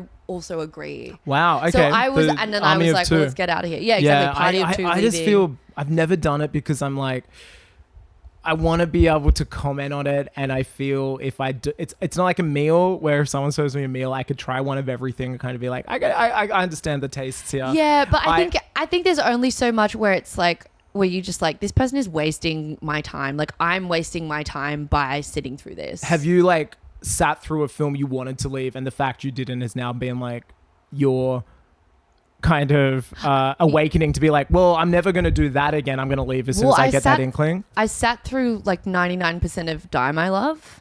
Oh, that's I- actually, you know what? Let's actually take away Hamnet from that equation. This is a movie that I think you could definitely pair with Die My Love and Yeah, it Testament of Nina. sucks. It's awful. Wow, I It's like so Die My bad. Love, but it's also Really? something I'll never watch again because I was found like- it quite. It was like a year Traumatic. 10 drama class. It was like, now Jennifer Lawrence, crawl on the ground like a cat. Okay, now Well, it stick your sounds like tongue out someone like a that moose. I was grew like, up watching Cats on VHS. yeah, I know. I was like, Cats is a way higher quality version of like what Jennifer Lawrence was doing. And I was like, I just don't feel, it wasn't funny. It wasn't interesting. And it was just like her boobs out all the time. And I was just like, it's just not even, someone said it was like 200 minutes of Jennifer Lawrence masturbating. It was like 30 seconds of her masturbating. I would have stayed way longer if it was 200 minutes of Well, it'd be Jennifer the Lawrence highest grossing masturbating. movie of all time, Yeah, I think. exactly. I was like, it needed more. That's what I thought about Testament of Anne Lee as well, which is like, Yeah. it needed more song and dance, like because all that stuff was It didn't really quite fun. commit to the song and dance. It didn't of quite commit to being it a made musical. It like a bit too naturalist. Like it was Yeah. like it made sense contextually when they were singing that you were Yeah, like, and I or maybe this loved is a it. hymn, or maybe this is that. But I Yeah. agree with you. I was I like- actually wish the whole thing was in. It should have been like fucking Les Mis. Like Yeah, it should have yeah, been yeah. literally Les Mis, and it should have been like, I was actually disappointed that the song and dance was such a small part of it because I was kind of led to believe that was like the biggest thing about it. yeah. And there's some And beautiful someone was shots like, it's that a are. full musical. I was like, great. It's not at all, and it's not at almost all. like they're speaking instead of, you know what I mean? Yeah, It doesn't do yeah. that commit. I agree. I have trouble connecting to women that I think are losers. I'm so sorry. I Women think stay Anne Lee, winning. Anne Lee's a fucking loser. Like Who's the opposite then? If Anne Lee's a loser, who's someone that you're like, fuck yeah, get it? okay, this is another character who's a loser, but Yeah. she's not a loser to me. Like Frances Ha. Like Oh, that yeah. character is a loser, but you're like, I am her. I was about to say, get it. with Frances Ha, like, she is all of us. You Yeah, know, we've all exactly. gone on a spite holiday to Paris and slept through most of it. and then Exactly, come like back. we've all done this stuff that's like Yeah, kind of yeah. but like it's like when a woman is like a loser and she acts unrelatably, like same with like the fucking Die My Love movie. I was Mm-hmm. like, just nothing about this like feels like it gets to me as a woman. Mm-hmm. Whereas like Hamnet, I was like, oh my gosh, like I understand this woman's every action from like the bottom of my loins. Like I was like, this is real movie. But yeah, it's just like when I stop respecting like a female character's choice, then I'm out. Actually, not just female characters. I walked out of what was that one about Winston Churchill? Oh, I didn't see it. It went but for I so know the one. fucking Was that the long. one with Gary Oldman in the Yeah, fat suit? and I was just like Yeah. uncompelled by this man. And then he won like the Golden Globe, and I I was remember like, being seriously. low key pissed about that he won. Yeah, I don't know. It does. I have this problem if I can't connect to a character in 90 minutes, and 90 minutes is a long time, by the way. Yeah. That's actually like this. You know, like You're giving them a lot. All films should be. Dates are much quicker, like getting to know somebody. You know what I mean? Like you don't Exactly. spend 90 minutes. If you want to get out, you can go. You can go, You can lie yeah. about going to the bathroom. Exactly, but Yeah, I you can feel be like- like, I got to go watch the Testament of Anne Lee. Like, no, I would never tell. I would, yeah, I'd rather stay on a bad date than watch the Testament of Anne Wow. Lee again. Actually, I would take the bad date to Testament of Anne Lee. I would leave, they would stay, and then I'd be like, sorry. That's like an Ocean's 11-esque heist move. Yeah, and then I would steal their wallet. Now you're a writer. You write for television shows. Yeah. You're also you do it all, baby. You act. You do it all. But do you think ever since like being in writers' rooms and contributing to screenplays and stuff that it's can you switch off when watching movies to a degree, or are there cogs always turning in your brain about plot, structure, acts, character motivations, or I like a film where I can switch off Mm-hmm. and be taken by the film. yes, That's my dream. But I think sometimes if a film isn't good or it has like third act syndrome, it's because so I when get. Emerald Fennell makes a But film. like Emerald Fennell, like when she Yeah. makes a film, I'm always like, wow, I'm so on board with this. And then the third act, I'm like, I just don't know if that character would do that. Like Yeah. it kicks in there and I'm like, I don't agree with that choice, or like that choice isn't congruent with how you've painted this character. And there's certain things like I really liked Begonia, but I thought the casting was really bad, and there was For so who? many for Jesse Plemons. I think it should have been Right. played by someone who was 10 years younger, like Lucas Hedges. And I think it's just like a younger character. I would have Hedges been. does tap into Plemons territory, Dude, doesn't absolutely, he? but, Yeah. give- I loved him in give Sorry. Have you seen Plemons- Sorry Baby? Yes, I loved loved him in Sorry Hedges Baby. in Sorry Baby. He's so good, and in Yeah. like 90 mid Oh, 90s, he's brilliant in like, everything. He's so good in everything. In but mid 90s, just, like, it's so weird seeing him be like a bully, and you're like, no, Lucas Hedges. You're like, you're a little sweetie. But Yeah, like yeah. watching him like torture Emma Stone, I'd be like, wow, I still feel bad for both of them. But there's something Wow. about like watching like a full grown man like electrocute like a woman, even if she's evil. I was just like, this is too much So you for wanted me someone to that was take. almost more the like cousin's age as well. That was with him. just like younger and Yeah, more vulnerable. sure. And I think that movie would have like gone up a star for me if I had Interesting. that. Yeah, but I think no. like I watch it and then like get taken out by like choices that I don't agree with. But I love going in with a smooth brain and just going along for the ride. Like Hamnet, I had no idea what it So was. is that the last time you've like switched off kind of and let yourself be possessed by a film? By a film? Oh no, the last time I switched off and let myself be possessed by a film was when I watched Cabin in the Woods on my iPad on an airplane. Oh, dude, incredible movie. It's so good. I don't understand. Yeah, I feel like it was panned at the time, but I never saw it. I think it was just like ignored. I don't think panned. I think there were other things going on, but I think that Yeah. movie is severely underrated. It's so good. They should play Yeah. it back to back with like Scooby Doo. 100%. Like it's so funny. Yeah, no. Did they remake it? I don't think so. I think they did. I hope they never do. No, it's perfect. Which Chris Hemsworth. Yeah, it's Chris. Yeah, Yeah, you know yeah. what? I think because like the MCU was kicking off at the time, Yeah. and maybe the attention was on like Thor and stuff. Yeah. And it was I kind of also like, oh, think- here's this low budget horror, kind of parody, but not quite. Yeah. I think it kind of got mixed It up was. with that. I think it was it parodied horror too well, too almost. much, so then horror fans didn't go and see it. Yeah. But then it sort of wasn't sci-fi enough to warrant like the nerd crowd. So it was of in like no man's land of nerd culture. Yeah, exactly. Yeah. And so I think that it kind of died there. But I loved it. Like I was like, what's gonna happen next? Like I just like And you came to it when? Recently? like literally 2 days ago. Yeah, like I sure, was sure, like sure. because I just started watching horror recently because I realized it's not all that scary all the time. Yeah, and it's quite interesting that a lot of comedy creators get into horror It makes so much sense to because me. like they're so skilled at following tropes and telling it like they're so skilled of like that the path is so obvious like it's just like creating tension and releasing tension at like the correct and then it's times. just like kind of changing the length of the tension Yeah. so where it becomes scary rather Yeah. than and it makes so much sense like And with Zach rhythm. Kreger and it makes so much sense with Jordan Peele. like it's such no like there is a version of Get Out that is a sketch. I mean Yeah. I think that's how it started. I remember Probably. reading that he's like it started as a Key and Peele sketch about Yeah. like a black person trapped in a old white person's body. Yeah. And then it's like you slightly change that around. You And you're like, extend "Ooh, it's certain creepy." things and it just becomes creepy. Yeah. That's so interesting that you were like, I've ignored this genre and now I'm diving in. Have Yeah. you been going through a list that you've made or are people recommending things to you or how are you coming Yes. across horror? Well, I guess I'm co-writing something that is about like a cabin That's story. so sick. But yeah, I basically like because I was like, well, I can't not watch horror if I'm gonna like co-write this film. There are And like so- no non-scary stories that are set exclusively in cabins almost. This Do you know is what true, I mean? but it's like you can watch horror and then you can watch it like what have I watched?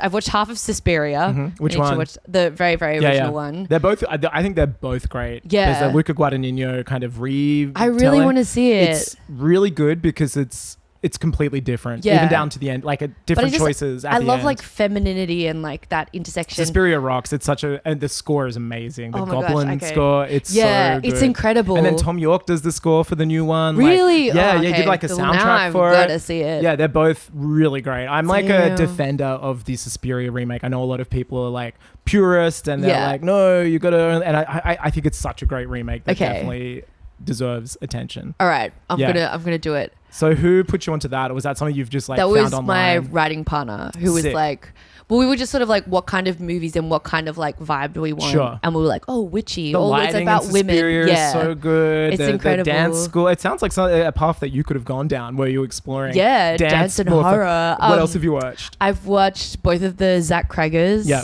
both brilliant. Oh, I they're had so good. no idea that the Barbarian- twist was coming in Barbarian. Like, gosh, because I the love- trailer for that was so good in that it only showed the first 15 minutes. Like Yeah. scenes, the whole trailer was made up of scenes from just that first So good. interaction with the two people coming Yeah. to the Airbnb. And I was like, oh, that seems like a cool idea. Wow, like a little bottle episode movie set over Yeah. one night. And then it's like not that at all. And you're like, and then the Justin Long like beat mix. perspective and you're just like, this is change. crazy. It's It's and so you know what? incredible. 2 for 2. I'm so excited to see what he does next with Me Resident too. Evil. I think he's doing Resident Evil. Yeah, I heard that, I heard he's like wanting to tell it from somebody's perspective who is just a delivery guy trying to deliver something, but happens to be the night like an so he's outbreak. like an NPC. Yeah, Cool. And he's using the actor whose name I can't remember right now that plays the drug addict kid in Weapons. Yeah. Who's so good. He was great. One of the best things about Weapons. Yeah. He's playing this guy who's like trying to deliver something as like the entire city goes to shit, and I think that's such a clever way to tell a horror story. That's interesting as well, because like he uses a sort of video game technique in Weapons when he's showing, you know, that guy from 60 years ago who like he's going shopping and he goes to the grocery store and he sees the girl in the yellow dress. Barbarian. Yeah, I know what you mean. Yes. Yeah, and he has that sort of like, it's shot as if it's in a video game, and he's like, his head's right in the middle, and it's like you're walking around. Third-person game. Yeah, completely. Like it's like a complete genre shift before That's you get cool. back into like the meat of it all. Are you enjoying them too? Are you getting scared, or you're more like, these are goofy? Well, I just loved. I think I liked Barbarian more because I think I heard a lot about it before I watched it, but basically just the way he was like reading this book about all the ways women have to be afraid of men, and so like all the monsters in this film are like the male characters, but the monster in the actual monster is a woman, and the reason that she's become that way is because of the men basically. There's like a guy who's like Justin Long is essentially like the biggest monster of the movie almost. Completely. And even him, just like his character, and I loved it so much. It's so fun. I saw it in a packed theater and had no idea what it was about, and it was like one of those great like top 20 cinema moments where if you realize what's going on, you all cotton on as a group together, and this like great ending where everyone's kind of like I loved it. I think I love Weapons, but I think I might prefer Barbarian more because of just the kind of twists it's so surprising, and I think just what's his name, Zach Cregger, the way he writes, he's like, there's two ways to write, sort of generally, like people say you're either like a plotter or a pantser, and what's a pantser? Pantser is like a person who just like makes stuff up as they go along, and a plotter is someone who like goes out and goes like, these are the beats that I want to hit, I'm gonna like build myself a railroad and then I'm gonna drive my train across it. But like when you're a pantser, you're just like, you're laying the tracks as you're making it, like a Wallace and Gromit scene, like exactly, like gotta make the track. Do you think people can be both depending on the project? Like, do you see yourself as one more as the other?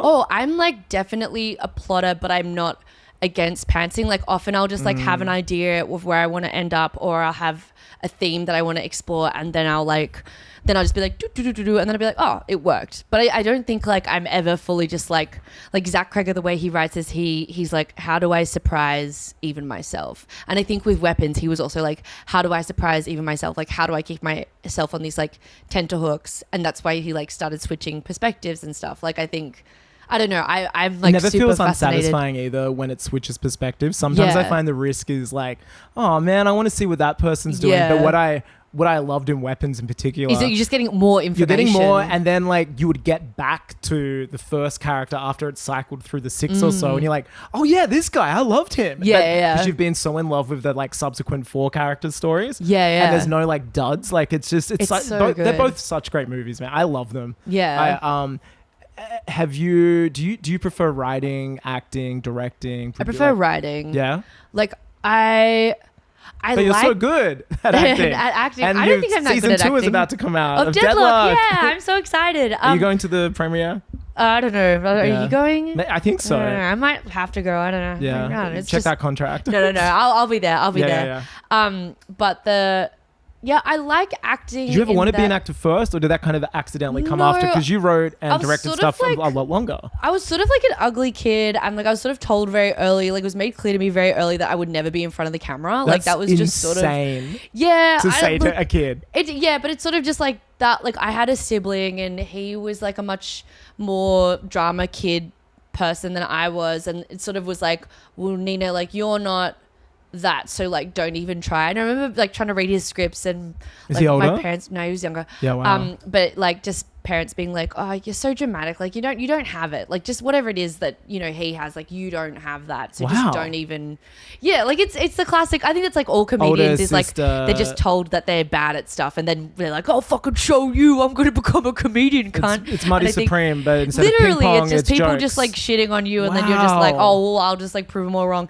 And I think I didn't realize, like even at uni I was like, I don't know, again, like wasn't that cute, had like a real bad haircut, like hey, I bet never got everyone's cast a in anything, teenager, like, you know what I mean? Yeah, I know, but it was just like I was like an ugly, awkward teenager for so long, and even like now I feel like I'm less ugly and less awkward, but it's only because like I've done my makeup a million times and I've done my hair a certain way, and I know all the things that work for me. But at the time it was like I was just such a weird ugly duckling kid, and then it wasn't until I got put on Utopia that I like even thought I was worth seeing on screen. How did you and is it Working Dog? Yeah, I think they just saw me doing stand up and they sort of like plucked me out of obscurity, and I'm like forever grateful for them. I think they're absolute geniuses. Like, amazing show. I work for the government, Please and work. so it's like an amazing show for us to. And I think where I work put it out as well, so it's kind of like this Ouroboros. I like never worked in an office, and then I worked on Utopia, and then I worked for the ABC, and I was like working for the ABC is literally like working like it's Utopia in the government. Oh, 100%. It's fully like all the red tape. But yeah, I think like I didn't realize that like being on camera talent was like a possibility for me until I was like 22, 23. I literally was like, I'm so like ugly and no one will ever want to look at me. Like, and then heartbreaking, but I don't know. That's just life, isn't it? Though you just like go through, and then you're like every red carpet, I'm like, this could be my last. I'm gonna wear something really crazy or whatever. But it's sort of this thing. Yeah, I think it feels like you're on red carpets quite a lot. Like it's obviously working out because I'm for like you. proving to my younger self. I'm like, isn't that what we're all doing though? Isn't that what we're all doing? Like I know just all the decisions I make in child. life are basically like would 8-year-old me smile. Yeah. Which I don't know if it's like that. This is not financial advice. Please don't follow it. But it is something that is constantly at the back of my mind. You recently, well, not just recently, because you've done voice acting for Koala Man, but you were recently a voice actor for a feature film, Pow Pow Fish. Yes. As someone who didn't maybe love being in front of the camera a lot, did voice acting feel better? Does that feel better for you? Oh my gosh, it's so much fun. Much more natural. Yeah, I wish I could do that forever. It was so fun. But it's also like, it's not as gratifying because you don't have that much creative like you like no one recognizes you from your character. Like at least when you act, like everyone's like, oh, that's like Abby from Deadloch or whatever. Is that the one you get the most, Abby from Deadloch? I think the one I get the most is you're on Utopia. Yeah. I don't think they know the character name. Then Taskmaster and Deadloch, I think, is sort of okay. Maybe season 2 will change that. I hope so. Fingers crossed. But it sort of depends on where I am. Like if I'm in Newtown, it's probably Deadloch. Yeah. If I'm in like the North Shore, it's probably like if you're at a kids bookshop, they're like, if I'm at the beaches, like or whatever. Yeah. If I'm at Canberra, it's like I was getting scanned in through security at Parliament House, and like all the security guards were like, "Oh, you're so funny," and like that's so sick. I was in this group of like quite famous actors.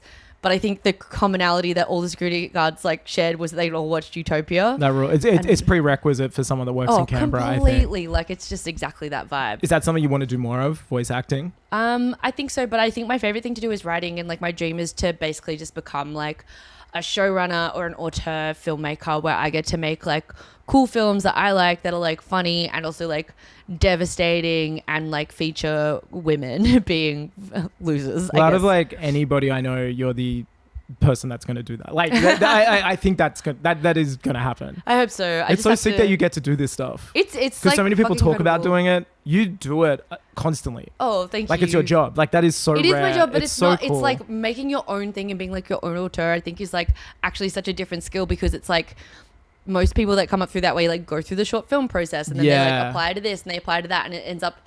They always are filmmakers from the get-go. Whereas I always feel like for me, like TV was like my first love, and then I started writing like a feature film last year, and I was like, okay, well this is good because then I can like finish and end a story. And is this by yourself? You're writing by myself, it? yeah. Cool. And I was like, I really want to direct it, and then everyone was like, you should be in it, and I was like, I would rather die. Than write, act, and direct. Are you fucking kidding me? Well, not for this character anyway. But there are characters in the future that I would be like up for writing and acting, but not directing. But I think like I don't write to be like, oh, I'm going to play this character. Yeah, you're not you know? like, yeah. I'm I know like, what this you is the mean. character. This is how I envision her. And then everyone's like, you should do it because you're 32. And I'm like, yeah, but just because we're the same age doesn't mean we're Also, like, totally the same. Everyone in the movie is essentially, if you're writing it, a part of you. You know what I mean? Like, Exactly, yeah. there are just versions of you talking to one another. Completely. And that's what I love about it is because like you just get to harness like all your worst, all You're your like, best, this all your person's aspects. my anxious side. Like, Yeah, it's like, yeah. no, it's like You're inside like, this out is my for real. loneliest self. Like this is where I go in like the deep dark depths of my soul. Oh, that's very exciting.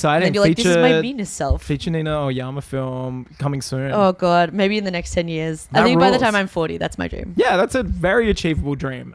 Cats notwithstanding, did you ever have a like crush from a movie that maybe they were an animated character, maybe Yes. they were a live action, but like your secret little crush, or someone that gave you like an awakening perhaps? Oh yeah. I feel like I talk about this a lot. I don't even know what her name is. Okay. But it's I think her name's If I had like a producer, I try to get them to find out. Mrs. Mouse from Okay. Thumbelina. Okay. She's Thumbelina, she like rescues Thumbelina from some kind of situation. I'm looking for it now. And then she tells Thumbelina to get married to the mole to like Right. be safe, basically. This person? Oh my gosh, yes, Mrs. Fieldmouse. Okay, so she kind of I hate to break Dude, it to you. she's She's fucking kind of looking thick. like Ann Like her Lee here. ass. She's kind of got a She looks like who? Ann Lee. She's kind of got a She Shakers does. outfit on. She's looking. But she doesn't. She's so Okay. sexy. Like she Yeah. she goes. She has like there's something. Dude, she's got she something in the. inserts herself into a pin cushion, and it makes. Is this it?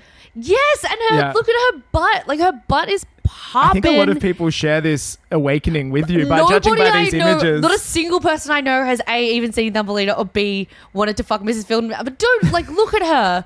She's like, look at her beautiful eyelashes. What does she do with that spoon? You know? I don't know. She's gonna. I wanted to stick How it old in my were you butt. when you watched this? I was like 3 years old, Okay, and I like okay. literally like every time I would watch it, like my vagina would like rattle. Like I would just be like, "Ugh," and I you were like, wouldn't "What is this understand why. feeling?" Yeah, I'd like rewind it and be like, "We're mine's watching so Mrs. cliche, Fieldmouse." but animated also. Jessica Rabbit. Oh Same yeah, age. well, Three- like I was three- everybody wants to fuck Jessica Rabbit. Well, I think okay, some people want to guess. fuck Roger Rabbit, and that's also I cool. don't think anybody wants to fuck She Roger does. Rabbit. Well, yeah, I know. That's like, I mean, that means you've got a shot. If her type is fucking Roger Rabbit. Yeah, no, exactly. I think that's why I liked her. I was You were like, like, if she's going for she's him, hot and she likes that made me weird want to be guys. like the goofy guy. Beep, beep, yeah. Like I think that's what made me as a young Yeah. person be like, well, I'm not like a athletic person or Yeah. this or that, not like the prettiest guy, but what I can do is like hurt myself with frying pans in front of girls. Yeah, and yeah. one of them's gonna like you for it. Yeah, that's no, true. That was my The bar point. really is on the floor for like hot women. Yeah, like, you no, know. it is. Is there a movie that you would defend forever, even though the majority of people would think it's bad? Oh, I The have a Greatest few. Showman, probably. So that's the one. Okay. I feel like that's the one. I don't know. Now I want to think about more stuff. No, you know what? The Greatest Showman. I'll stick by it. Yeah, who's the best? Who out of the like? Let's call them the major three. Let's The say lineup. Zendaya. Let's say Zach. Let's Dude, say Hugh. Who is your Zendaya, favorite? Zach and Hugh. Like I'd say, Zach and Hugh Mm-hmm. have basically Hugh Jackman has like insane sexual chemistry With which one? basically every single person. The But- audience too, like his eye, like you're, Oh, you're yeah, being for sure. fucked by him via the Yeah, eyes. maybe that's why I like it so much. But it's. Do you know what? Yeah. I really do believe Zac Efron and Hugh Jackman's scene. It's when basically P.T. Barnum is trying to convince this like pompous rich kid who invests in like very uppity, like upper class theater plays. He's trying to convince him to invest. Is that his disability? He just loves the arts too much. Yeah, Is that maybe. Zac I guess so. Efron's- Zac Efron like only puts on like Right. really highfalutin plays. Okay, highbrow. But he's got a lot of money and he's rich. And so Hugh Jackman sits him, is like, can I please just get a meeting with you? Begs for a meeting, gets a meeting. And then the meeting is told through song. And it's them doing shots together and sliding shot glasses back and forth from each other, and Hugh Jackman's basically like, please invest, and Zac Efron's like, absolutely not, I'm not fucking touching your dumb clown show. And then eventually Hugh Jackman like negotiates a split deal, and then they sing together and they do this like NSYNC style pop song from like the 90s. Like it's so like, Is it like a off the- jukebox musical where it's just kind of playing No. songs that we already know? It's not songs that you already know. It's Oh, original wow. songs, but this one specifically Written in the it's- style of it's like just a written in the 90s. style of like, yeah, like a Justin Timberlake song.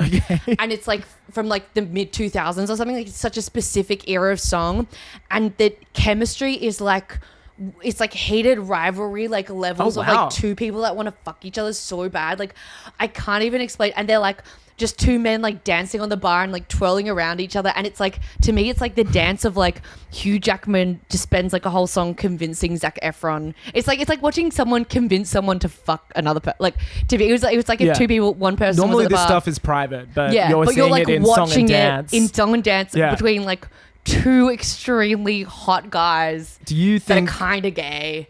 Yeah, like, in vibe when they're singing and dancing. Sorry, but if you sing and dance and you're a man, like you immediately, especially if you're asking the other one for money. Exactly. I mean, But do you think this like, is what will happen when you try to get funding for your feature? Yeah, like, it'll be me and the Screen Australia, the head of Screen Australia across the bar, and I'll dancing. Be like, yeah. It's so good. I'm gonna watch Hugh Jackman this movie. says like, I got what you need, and like I'm gonna like make it with you tonight. Like, it's so like, there's no lyrics. subtext. There's zero subtext. Dude, it's just straight up, I'm trying to fuck Zac Efron. Literally the funnest. I can't explain to you. Like, it's like, in musicals, mostly like they just say what's already happening, but this musical, it's like they cinch the deal through song. Like, Zac Efron goes from being like anti Hugh Jackman to being like Hugh Jackman's like biggest supporter in like 3.5 minutes. I mean, a good song will do that, you know. Yeah, it's true. But it's just like every song is like moves the story along, and then every scene moves the story along, so they get like so much story in one movie. Anyway, I'm so sorry. I feel like be sorry. Have you my always special? It's no, like this is my great. hyperfixation is no, the I'm Greatest loving Showman. this is what this show's about. It's hyperfixations, and I'm glad to give you a platform where you're probably not asked about the Greatest Showman ever. Not nearly enough. Every time I go on Alexi's podcast, I'm like, Alexi, I want to talk about the Greatest Showman. He's like, how about you talk about something else? How about we talk, in a very nice way, he says that. I want. See, I'm the flip side of that. I'm like, no, let's talk about like how the Greatest Showman makes you horny. Yeah. You obviously you were disappointed with Anne Lee's lack of musical ambition. You love Cats. You love Greatest Showman. I sense you love musicals. Do you think we need to return to musicals as like a major form of filmmaking? I think we do, but my problem is they're just not marketed correctly, because firstly, like, there's an art to musicals. Sorry, I have so many opinions on musicals. No, this is great. I'm like, want to talk to you Colour about Purple. them. Colour Purple, like one of the best movies I've ever seen. Nobody knew about it. It slid under the radar. The musical remake. Yeah. Like, to be fair, I did watch it when I was like high on gummies, but the way like the camera moves and the way that all that stuff, like, it's way betterly done than Wicked. Betterly is not a word, but you know what I mean. It's just like watching Wicked. Wicked's like a very flat movie. It's terrible. Shit. Yeah. No, it's fine. It's fine. And honestly, like, I did cry. And honestly, I was really it loved gummies again Wicked. though? It was gummies again, but I also was in a very crying mood, I think, watching Wicked. And I also loved Wicked, the musical. And also Wicked Part 1, I guess, it's like fine, but there was something about the Colour Purple. No one talks about 2, right? I don't know. I didn't bother seeing it because I don't know. I saw the Colour Purple at cinemas, the remake. Yeah, but it's fantastic. And I think like the way that it was like arranged and the way that it went in, I don't know. There was something about like that musical. But you're right. It wasn't marketed correctly. It wasn't marketed, like, this is a musical. Yeah, and it wasn't marketed that well. There's like musical shame now. You know what I mean? It should have been fucking nominated for an Oscar. Like, anyway, I just think like, and there's ways to use cinematography to boost choreography that I think is like that art is not being preserved in like a lot of musicals. Like, if you watch Mean Girls, that's like one of the worst musical movies. Musical, yeah. Again, that wasn't marketed as a musical because I think they were ashamed of people finding out. Also, it wasn't shot like a musical. It wasn't choreographed like a musical. It was only sung like a musical. Like, it was just not that. So I think it's like musicals need to be handed to like the best people at the craft, and then they need to be like marketed so well that like we all see it. I'm trying to think of the last successful. Like, is La La Land the last one that got like people in theaters watching? I didn't like La La Land, unfortunately. That's okay, but I mean, like, to me, that is the last like mainstream musical I can think of where people were aware that it was a musical too. They weren't like hoodwinked into going. They were coming for the musical. I guess like, man, like Chicago, Moulin Rouge. Chicago they're was kind a of like perfect musical. The last ones Moulin I'm thinking Rouge about. I love Moulin Rouge. Dicey as fuck, but like Chicago, like perfect it won Best musical. Picture. Yeah, and so it should have. Like, it's like that. Like, that's what I think we need to return to, like the Chicagos of life, because I think that like we are due for that. Like, cinema is back, one battle after another. Like Mighty Supreme. I mean, Sinners has beautiful musical moments in it. You know, it's like we are back in cinema. Like, it feels like we need not another Singing in the Rain, because Singing in the Rain is perfect, but we need a movie musical that shows off that stuff. And I think actually Greatest Showman is probably one of the most successful movie musicals. I think it is like severely grossing in terms of money, right? It's like such a success. And it's like all of its songs got top 40 play. That's right. I remember that happening. So it's like, I think that like we are due for another like Hugh Jackman led huge, like a leading man, a leading incredible, woman, like dancing, is there singing. a filmmaker you'd love to see tackle a musical that you think, because you're saying here that like the problem is a lot of them they're flat, there's no movement, there's no like obvious translation from stage choreography to screen. Is there someone that you're like, yes, this I would person like would to kill see it? Paris Goebbels, the choreographer for anything worth watching. I would like. She's a New Zealand choreographer. What does she choreograph? She choreographed Rihanna's Super Bowl. Oh, She's choreographed sure. the Justin Bieber Sorry video. She choreographed CL from 21's Hello Bitches. She's like this incredibly visual choreographer, and I think I want to see her tackle a musical because she's also a director. And so the way that like all that stuff is shot is like really creative and really interesting, but a lot of it is it's not simple. It's all about timing and the way she uses like bodies and the way shapes are. I don't know how to describe it, but it's like she is really deft at creating like shapes with people's bodies, and then she's really good at using the camera to like create more interesting shapes. So she made like films as well, or short films? Or No, like I don't know if performance she films? has made any films, but she's just basically she's directed heaps of like music video clips. And I actually think like people that come from a music video background with a lot of them do choreography, make great films. They need to, like, David Fincher started off making music videos. so did commercials. Spike Jones Spike as well. Jones, yep. Spike Jones is another. Actually, Spike I think Jones is- Spike Jones. He's and basically Paris, made musicals, right? Go- Like, yeah, you know what yeah, I mean? yeah. That even that Like- ad he made for Apple recently with FKA with Twigs. FKA Twigs. I was just thinking of that. Yeah, It's like you need someone who's like got that. God, I language. need a Spike Jones movie. It's been like 13 years since her. Oh my gosh, he hasn't same. done anything since. I mean, watched he did that her ad. recently. I love her. So good. It's like it is like a masterpiece of a film. Yeah. I just had a horrible realization that I think the reason we don't get big budget musicals with big names is because of Cats 2019. I think that movie. No, I think that would honestly has scared studios for bankrolling big musical. I budget actually think musicals. that's it, because that's like the last big one I could think of that starred name actors and singers. I think it's Wicked. Oh wait, yeah. What am I talking about? Then Wicked Sorry. came out and like, but yeah, no, you're right. Maybe But I we're think- back. But I don't think Wicked did the thing that I wanted it to do. What did you want Wicked to do?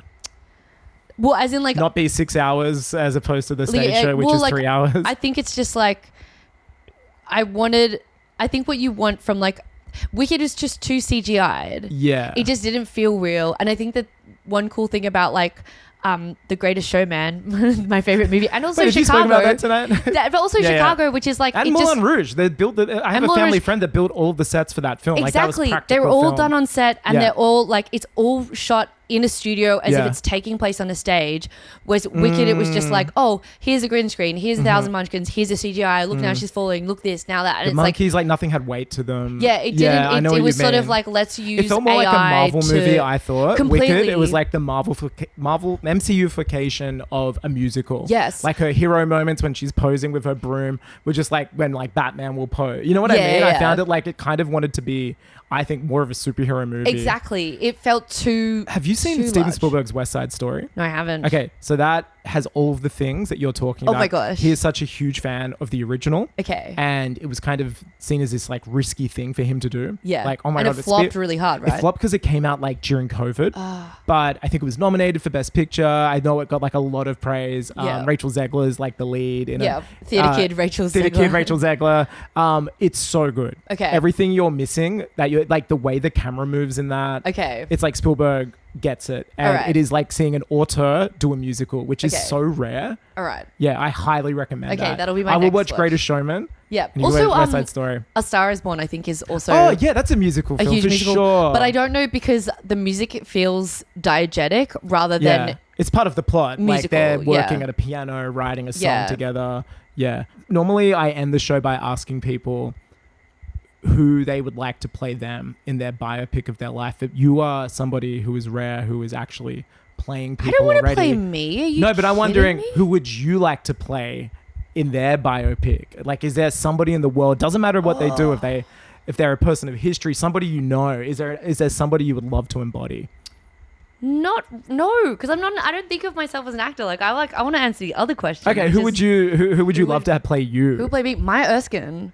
Oh, I love Maya. I love her. And I mean, you guys kind of We have the same. sense. Well, it would be like Are you a Pen 15 legal, I lover? guess. You could say, like, you know, it's like no one would it's be not like like Scarlett what's her- Johansson when she was playing actually, no, the I changed Japanese up. woman in Ghost in the Shell. Yeah, and everyone's you like, know, it'd be like Scarlett, I don't know about that one. Yeah. Actually, no, I want Scarlett Johansson to play me in my biography. You're like, you know what? I'm giving you permission. Yeah. Put in you your can will. do yellow face. Right. Maya was going. going. Did you love the Mr. and Mrs. Smith? I did. Yeah, I thought it was love great. literally everything she does. Like, Same. I'm Have such you a seen fan of. Sacramento? No. I watched that the other night. Is it Only good? because she's in it. It's like Michael Cera.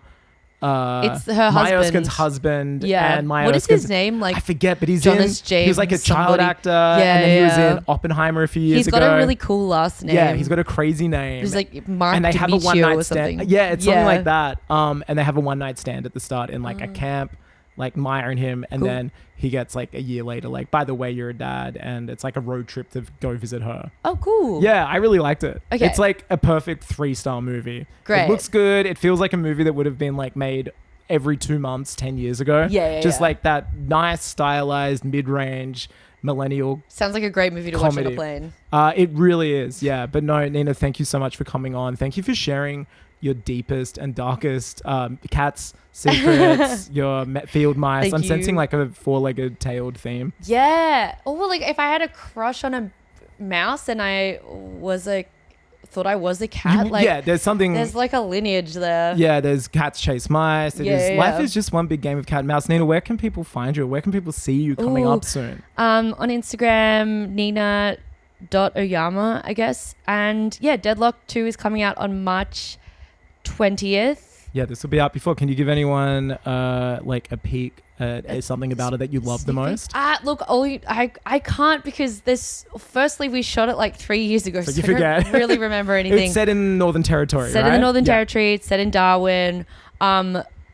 Hemsworth is in it. Wow. The one that's the least famous. Yeah. But For he's now, incredible. he's the least famous. For now, after maybe Deadloch, after this, maybe he could we'll be up change. to Liam standard, maybe more. Luke Hemsworth. Luke Hemsworth, yeah.